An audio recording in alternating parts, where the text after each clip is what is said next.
Hoje nós vamos dar continuidade ao conceito de capacitores.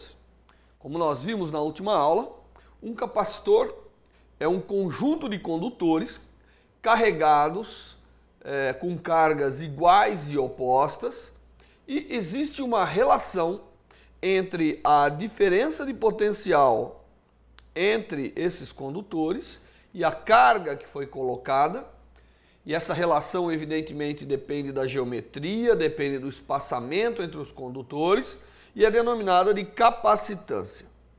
Então, nós aprendemos que esse sistema forma um capacitor e o capacitor tem um coeficiente de capacitância que caracteriza, de uma forma geral, todas as características elétricas do capacitor. É claro que para colocar essas cargas positivas e negativas nessa configuração, um agente externo teve que realizar um trabalho. Alguém teve que pegar as cargas do infinito e trazer até cada condutor. E nós aprendemos que quando isso é feito, esse trabalho feito por unidade de carga é que acaba gerando o potencial naquele ponto e, por conseguinte, acaba gerando a diferença de potencial entre os dois condutores. Bem, o que nós queremos saber nesse momento é quanto de trabalho foi realizado para que se monte, para que se estabeleça a configuração de carga presente num capacitor. Essa energia, esse trabalho realizado, evidentemente, corresponde a uma energia que está ali armazenada, que está ali à disposição, pronta para realizar um outro trabalho. Quando se carrega um capacitor, é possível, se você conectar um condutor, que ele realize um trabalho, que ele conduza a corrente, que ele acenda uma lâmpada e assim por diante.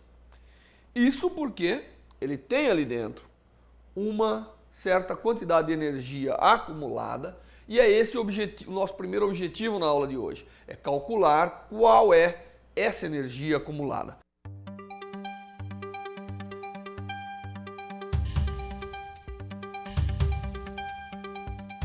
Estamos apresentando Curso Básico de Física com o professor doutor Vanderlei Salvador Banhato, um programa com a realização do Grupo de Ótica do Instituto de Física de São Carlos, USP. Nesse momento, vamos considerar o nosso sistema como tendo entre os condutores uma diferença de potencial V e apresentando uma carga mais Q e menos Q em cada condutor. Nossa pergunta agora é o seguinte: quanto de trabalho deve ser realizado para que nós possamos adicionar a esse sistema um infinitesimal de carga, que aqui vai ser chamado de dQ. Como nós conhecemos a definição de diferença de potencial, nós sabemos que o trabalho por unidade de carga é que dá o potencial, portanto, o trabalho que deva ser realizado, que deverá ser realizado para que se adicione uma determinada carga que nesse sistema, que nesse presente momento está sob uma diferença de potencial V, é exatamente o produto da carga ser adicionada, no caso dQ, o infinitésimo de carga, vezes a diferença de potencial. Bom, mas nós podemos agora, lembrando a definição de capacitância, escrever que esse potencial é exatamente C a menos 1 vezes a carga que o capacitor apresenta nesse momento. Portanto, o trabalho a ser realizado pode ser escrito como C a menos 1 Q dQ. Veja que esse é o infinitésimo de trabalho para se adicionar uma porção de carga dQ. Se nós quisermos saber qual foi o trabalho total realizado, evidentemente basta que a gente comece a somar esse trabalho desde a carga zero até o seu valor máximo, Q maiúsculo. Portanto, o trabalho total realizado deve ser a integral de 0 até Q maiúsculo de dQ. De dW, desculpe. E isso, evidentemente, nos dá integral de 0 até Q de C a menos 1 Q de Q. Como resultado disso, nós obtemos que o trabalho realizado para carregar um capacitor é exatamente a integral de Q de Q, é meio de Q quadrado, portanto, dá meio de Q quadrado sobre C. Esse é o trabalho realizado para que a gente estabeleça a carga Q num capacitor qualquer de capacitância C. Tá certo? Qualquer capacitor que tenha capacitância C deverá ter acumulado nele, ao ser carregado, essa quantidade de energia. E essa quantidade de energia, ela pode ser expressa, evidentemente, de outras formas. Se nós lembrarmos que Q é igual a C vezes V, nós podemos substituir aqui, então ficamos com C quadrado, V quadrado sobre C. Portanto, o trabalho é também meio de CV quadrado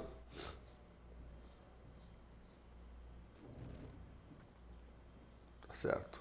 Esse também é o trabalho realizado para se carregar um capacitor que, completamente carregado, na diferença de potencial V, apresenta essa energia. Ou ainda, podemos utilizar o fato que C vezes V continua sendo a carga e escrever que o trabalho também é igual a meio de QV. Todas essas expressões são formas distintas de nós expressarmos a quantidade de trabalho realizado e, portanto, a quantidade de energia acumulada. Energia armazenada, essa é a melhor palavra, né? No capacitor. Então, a quantidade de energia armazenada no capacitor pode ser escrita de uma dessas formas. E, normalmente, nós chamamos essa energia, que é, por acaso, igual ao trabalho realizado, né? Mas nós chamamos essa energia interna armazenada no capacitor com a letra U.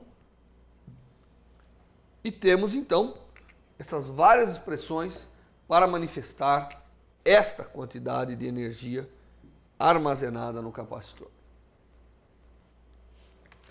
Bem, vamos tomar como um exemplo simples um capacitor de placas paralelas. Esse é um caso simples.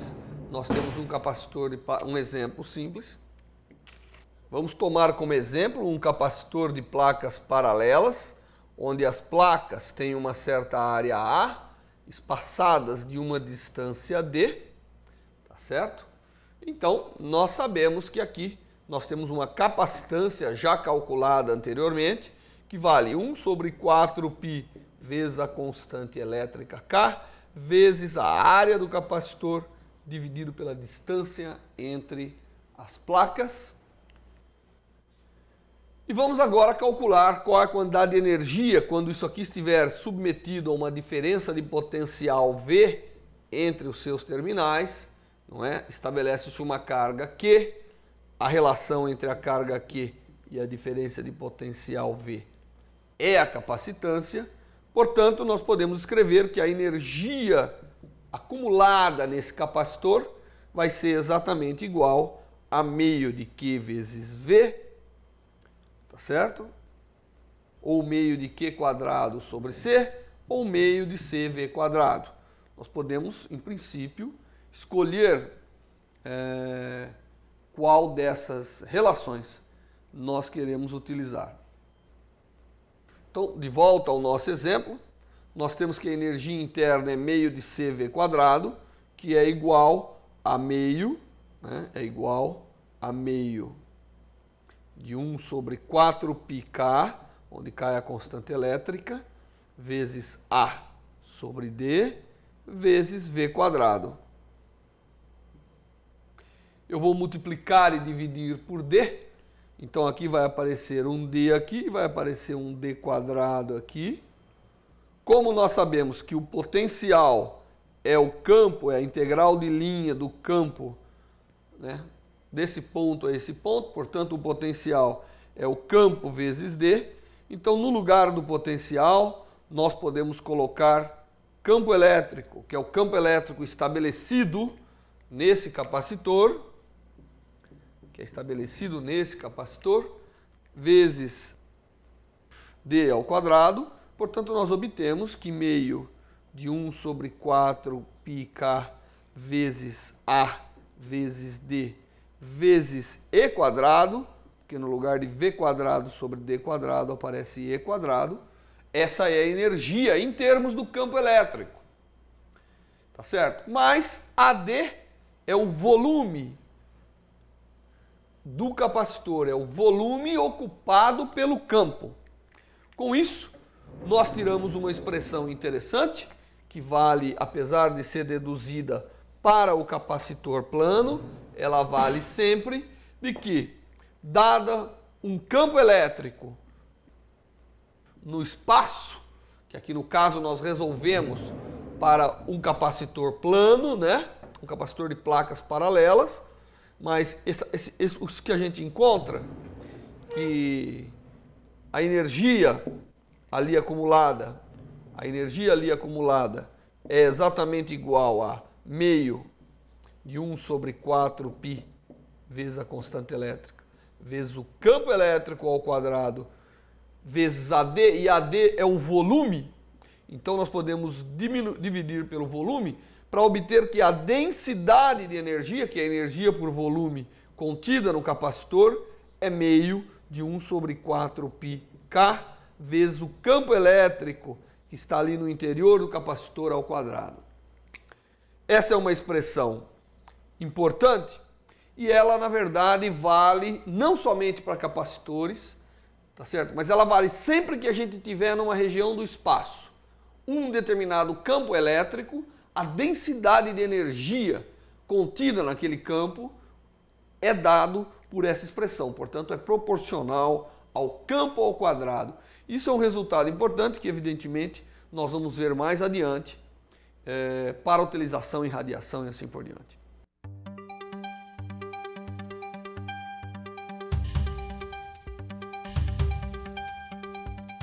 Estamos apresentando Curso Básico de Física com o professor doutor Vanderlei Salvador Banhato, um programa com a realização do Grupo de Ótica do Instituto de Física de São Carlos, USP.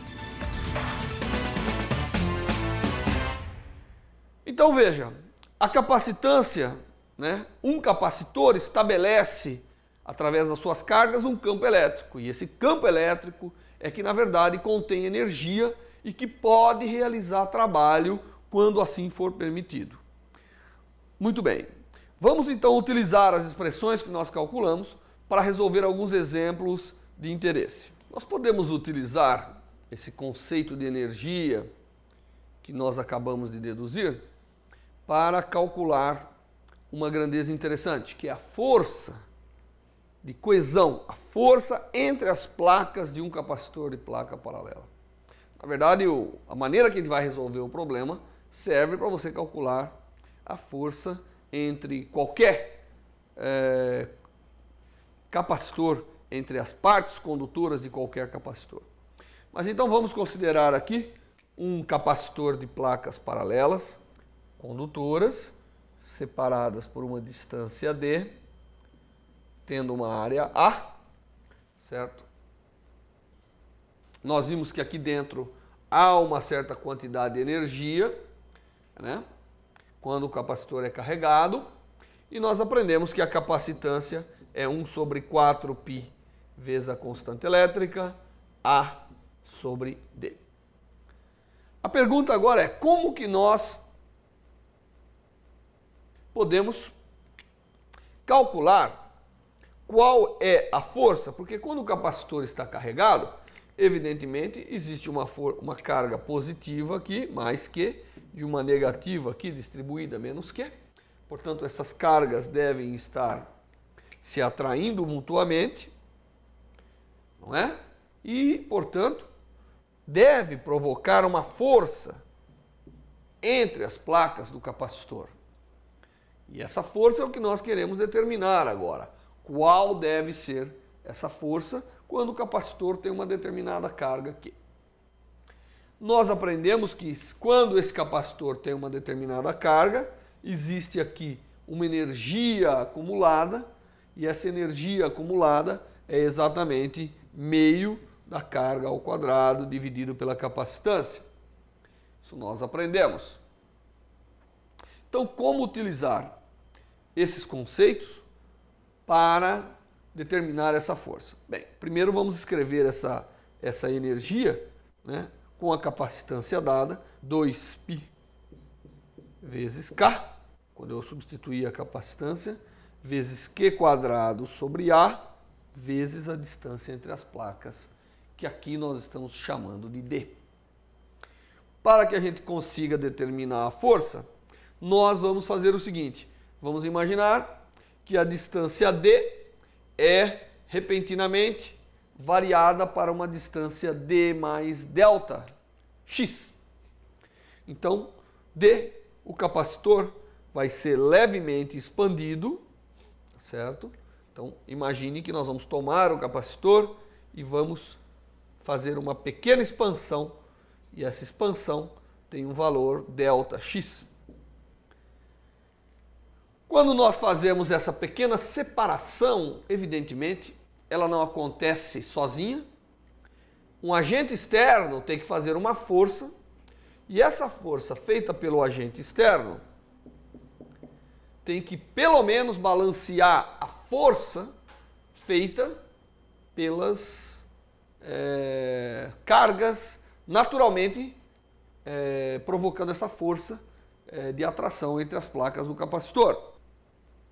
E variando a distância, mantendo a carga e a área, há uma mudança de energia. Então, a nova energia, tá certo? U final, esse aqui seria a energia inicial do capacitor. Então, a energia final do capacitor é, evidentemente, 2π vezes a constante K, vezes Q quadrado sobre A, vezes D mais ΔX. Houve, então, uma pequena expansão do capacitor, e isso significa uma variação de energia. E teria mesmo que significar, porque para que haja essa expansão, o agente externo tem que realizar um novo trabalho. Ele tem que vencer as forças que mantêm o capacitor aqui. E para fazer isso, ele realiza um trabalho que se converte em mais energia acumulada no capacitor.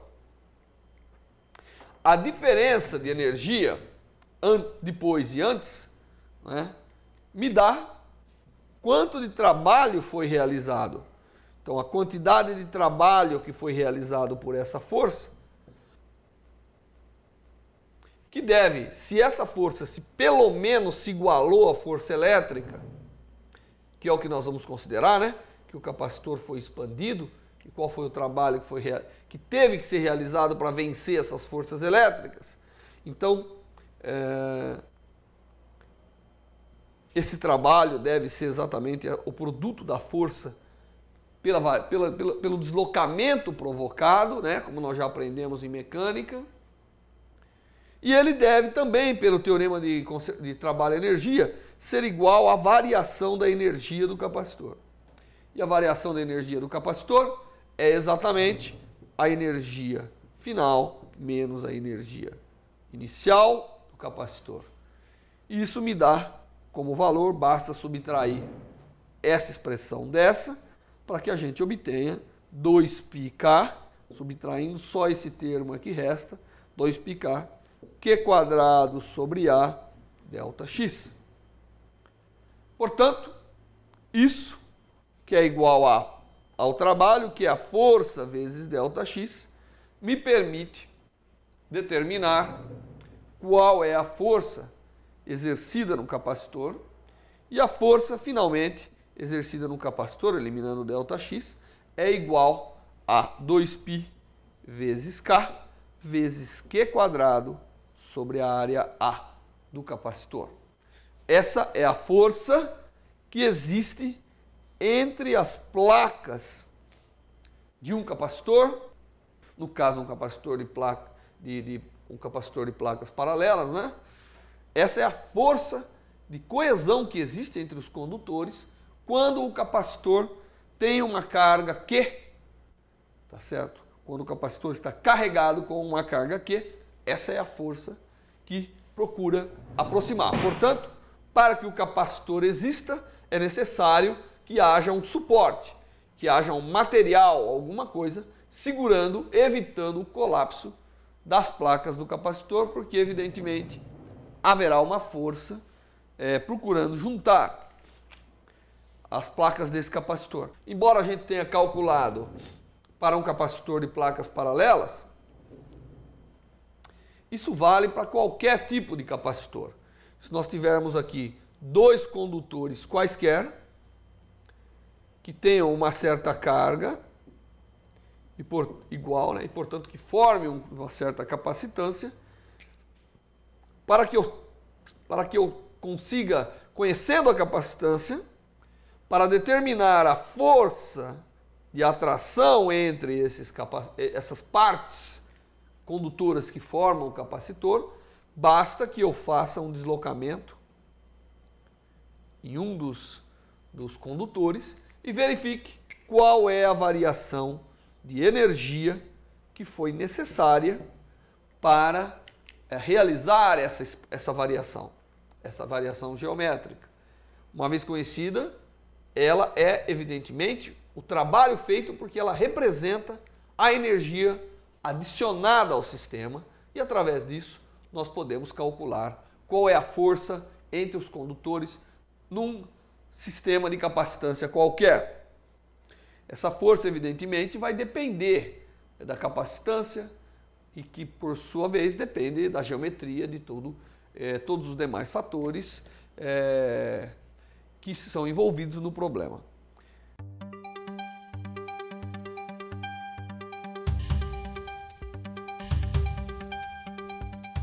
Estamos apresentando Curso Básico de Física com o professor doutor Vanderlei Salvador Banhato, um programa com a realização do Grupo de Ótica do Instituto de Física de São Carlos, USP. Pelas suas características, o capacitor é um elemento bastante útil de ser empregado em circuitos elétricos. E normalmente, nessas aplicações, é comum se realizar a associação de vários capacitores. E isso é o que nós vamos ver agora.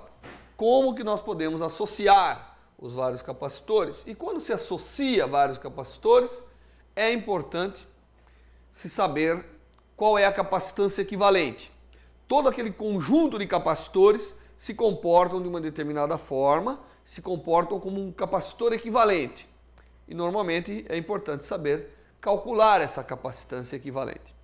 O capacitor, como nós já mencionamos em aulas anteriores, o símbolo utilizado para representar um capacitor é basicamente o símbolo de um capacitor de placas paralelas. Toda vez que a gente representar um símbolo, normalmente expressando a capacitância, nós estamos dizendo que naquela parte, naquela conexão, num conjunto todo, mas existe esse capacitor. E as principais associações desses elementos são as chamadas associações em série e em paralelo. A primeira que nós vamos ver, que são associações em paralelo, é quando nós temos vários capacitores conectados aos mesmos condutores. Então vamos imaginar que nós temos um condutor aqui e um condutor aqui. Estes são dois pontos, né, de um circuito, e entre esses dois pontos nós temos vários elementos de capacitância, ou seja, nós temos vários capacitores.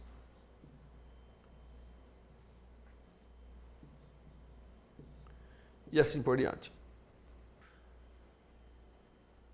Claro que essa parte, esse circuito entre esses pontos A e B, tem uma característica de capacitância, ou seja, dada uma diferença de potencial, ali se estabelecerá uma carga, né, entre os condutores. E nós queremos saber se isso aqui pode ser escrito como sendo equivalente a um único capacitor que, em princípio, substituiria todos esses outros capacitores. Esse capacitor, que em princípio substituiria todos os capacitores, é o chamado capacitor equivalente. E nós queremos saber, dado esse conjunto de capacitores, como determinar o capacitor equivalente. É claro que, na associação em paralelo, como todos estão ligados a um único condutor numa parte e a um outro condutor na outra parte da capacitância, e sendo um condutor um equipotencial, então nós concluímos que todos esses capacitores estão sujeitos ao mesmo potencial, não é? Todos eles estão sujeitos ao mesmo potencial. E que, quando a carga foi trazida aos capacitores, uma parte dela deve ter ficado aqui, uma outra aqui, e assim sucessivamente.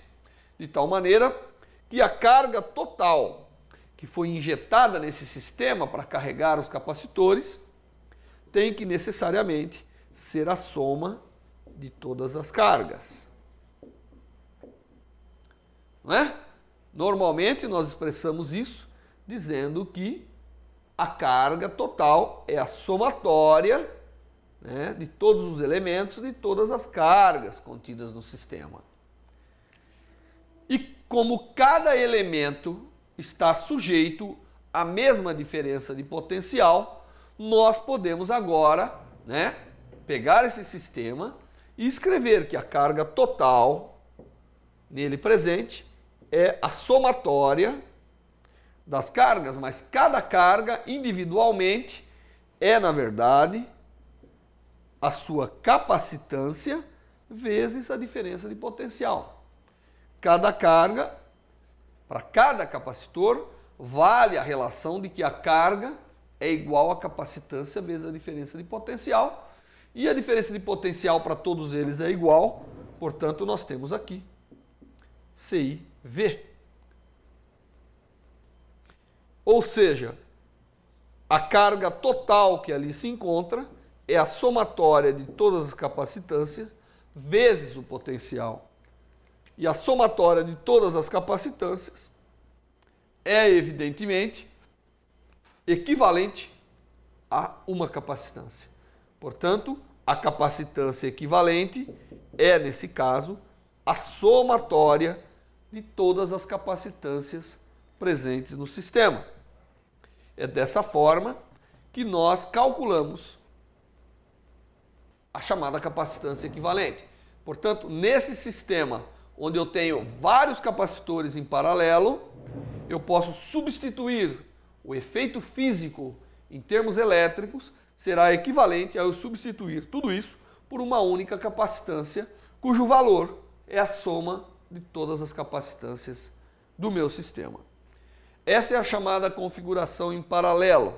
Então, dado capacitores em paralelo, eu posso substituí-los, o efeito é equivalente a uma única capacitância, a um único capacitor que tem como valor de capacitância a soma de todos eles. Mas essa não é a única maneira de nós associarmos capacitores. Existe uma outra maneira de nós associarmos capacitores, que é a chamada associação em série. Como que é a associação em série? Dados dois pontos de um circuito, nós podemos inserir nesses dois pontos inúmeras capacitâncias, né, de valor C1, C2, C3 e assim por diante. Aqui nós não temos todos os capacitores conectados por um condutor comum. Nós temos, na verdade, partes isoladas, né? Isso aqui é um condutor isolado. Esse aqui é outro condutor isolado. E assim por diante. Portanto, a diferença de potencial total deve ser a soma das diferenças de potenciais, não é verdade? Então, a diferença de potencial total que existe entre o ponto A e B deve ser igual à diferença de potencial desse, mais desse, mais desse. Porque esse condutor é um único potencial, mas aqui existe um degrau de potencial que é essa diferença, que se preserva nesse, mais essa diferença, mais essa.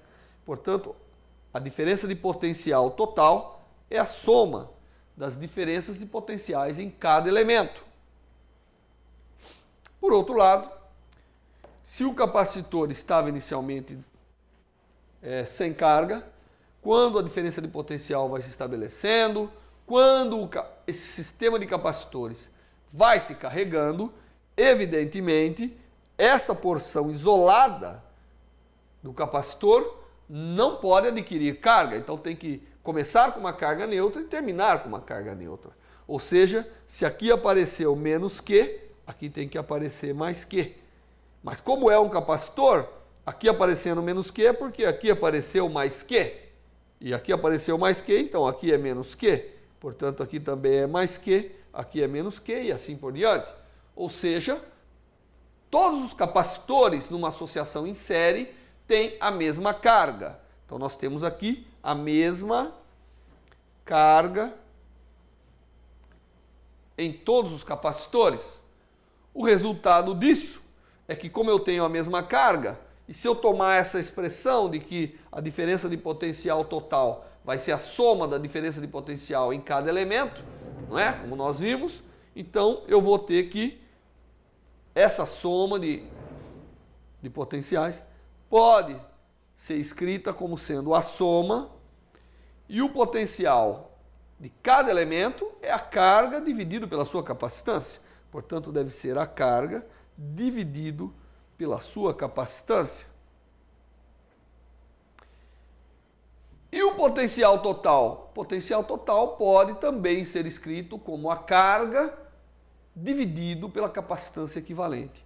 Portanto, a carga dividido pela capacitância equivalente tem que ser igual, aqui nessa soma a carga é um valor que pode sair para fora, tem que ser igual a carga vezes a somatória de 1 sobre todas as capacitâncias. Tá certo? Ou seja, nós podemos eliminar a carga e a capacitância equivalente dessa associação em série é, na verdade, dada pela relação que 1 sobre a capacitância equivalente é a soma dos inversos de todas as capacitâncias que constituem a minha associação em série. Portanto, essa sequência de capacitores pode ser substituída por uma única capacitância cujo valor é dado por essa expressão, mostrando que a capacitância equivalente, o inverso da capacitância equivalente, é igual à soma dos inversos de cada capacitor existente no meu sistema. Essas são as duas associações principais. Com elas, nós podemos fazer infinitas combinações de capacitores que vão resultar em efeitos capacitivos das mais diferentes formas. Mas essa associação também serve para a gente resolver, conhecendo como que se calcula a capacitância equivalente de associações de capacitores, também serve para que a gente determine o valor da capacitância de certos sistemas, que podem ser vistos como uma associação de capacitores.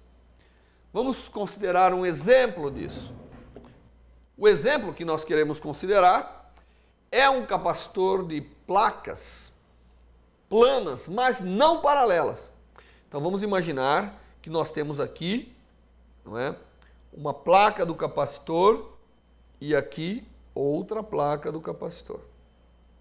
Então esse é um capacitor que evidentemente não é formado por placas paralelas, é formado por duas placas, mas não paralelas. Uma delas está inclinada em relação à outra de um ângulo θ, a distância entre elas continua sendo d no início, mas essa separação aumenta à medida que nós aumentamos a distância.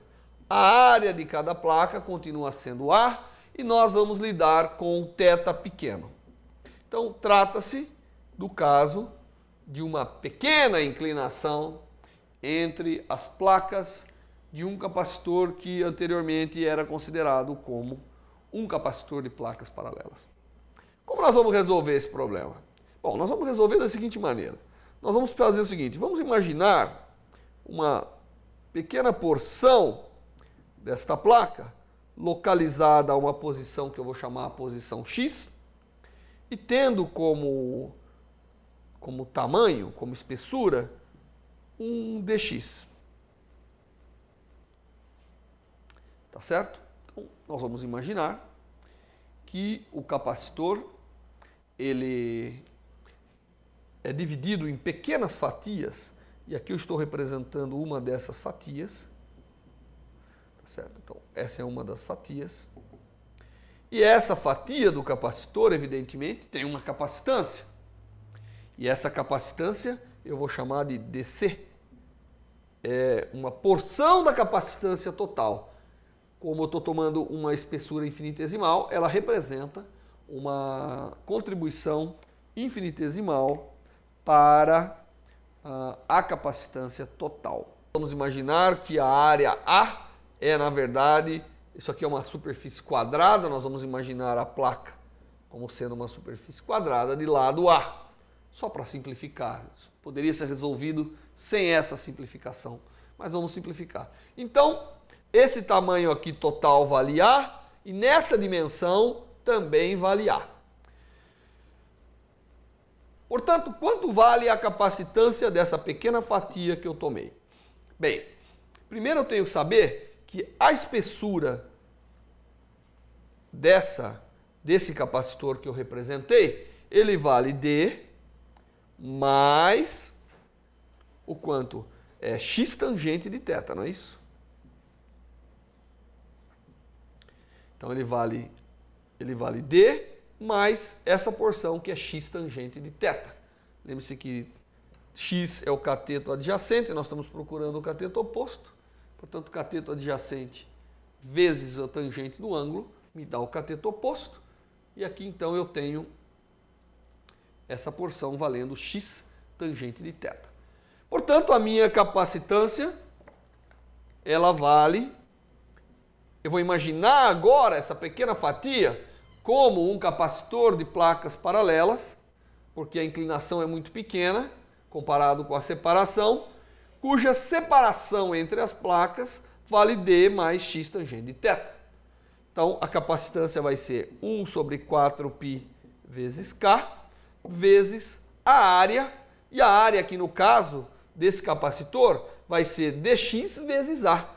Então, é A vezes dx, tá certo? E não vamos confundir o dx com o valor de D da dimensão, dividido pelo D da dimensão, mais x tangente de θ. Tá certo? Muito bem. Agora, x é pequeno. Se x é pequeno, então nós podemos escrever essa expressão. Vou mandar um pouquinho aqui, para todo mundo enxergar, que esse é o valor da capacitância dessa pequena fatia. E isso, como o θ é pequeno, me desculpe, então isso pode ser reescrito como sendo... θ é pequeno, nós vamos lembrar que tangente de θ é aproximadamente θ, portanto isso pode ser escrito como 1 sobre 4πk vezes A vezes o elemento dx dividido pela distância D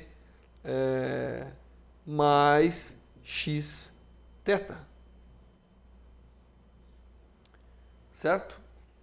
E como o θ continua pequeno, xθ, essa inclinação deve ser pequena, xθ, que é praticamente o quanto eu adiciono de separação, deve ser menor do que D, portanto isso aqui novamente pode ser escrito como 1 sobre 4πk A sobre D vezes dx sobre 1 mais x vezes θ dividido pela distância D.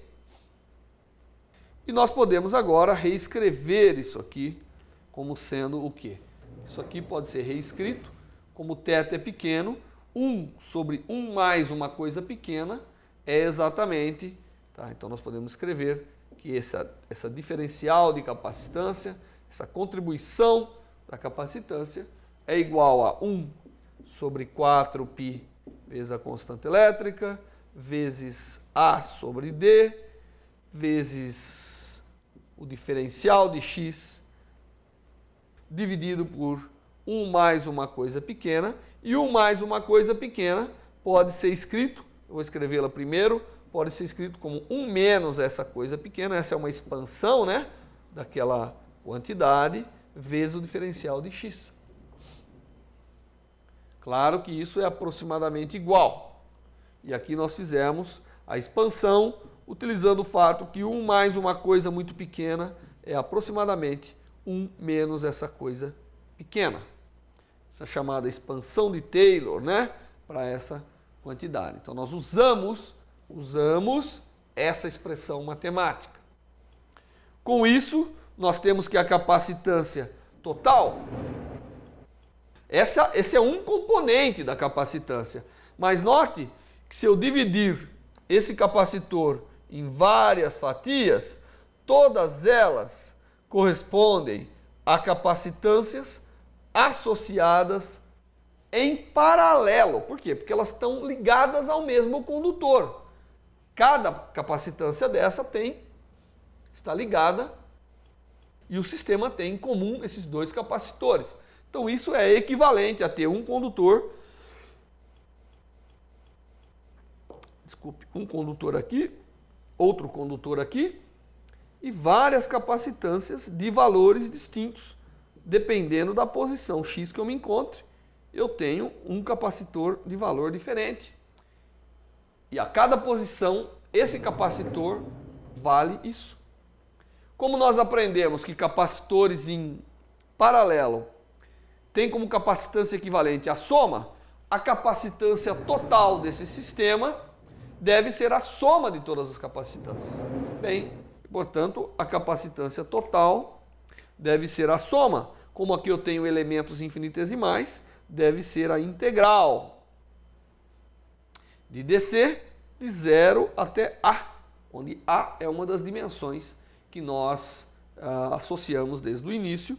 Portanto, a capacitância vai ser 1 sobre 4π K A sobre D, vezes a integral de 0 até A de 1 menos x θ sobre D dx. E isso vai dar, essa integral resulta em 1 sobre 4π K vezes A quadrado sobre D, tá certo? Então, realizando essa integral, a primeira parte da integral dá 1 sobre 4π integral de dx, e integral de dx A, né, de 0 a A, então dá A quadrado menos 1 meio, que vai aparecer de x quadrado, 1 sobre 4π vezes K, A ao cubo agora, porque vai aparecer um A quadrado com um A, dividido por D. Então, essa é a capacitância total para esse sistema constituído de duas placas paralelas. Muito bem, nós podemos reescrever essa capacitância. Desculpe, ali esquecemos o θ, né? O θ, o ângulo de inclinação, continua presente aqui como uma constante na integração. Portanto, nós podemos reescrever que a capacitância de um capacitor levemente inclinado é dada, certo? Então, a capacitância desse sistema, constituído de placas levemente inclinadas, é praticamente a capacitância como se ele fosse paralelo, corrigido por um fator que é proporcional a θ, né? E essa proporcionalidade é exatamente a dimensão dividido pela separação entre as placas vezes o ângulo de inclinação. Então, a inclinação das placas de um capacitor, originalmente de placas paralelas, A capacitância leva a um decréscimo, porque necessariamente, separando as placas, os condutores, vai haver necessariamente uma variação da diferença de potencial entre eles e, consequentemente, uma variação da capacitância quando uma determinada carga é ali colocada. Portanto, como nós vimos, utilizando a associação de capacitores, nós pudemos resolver uma geometria um pouco mais complicada do que aquela das placas condutoras paralelas que nós estávamos acostumados.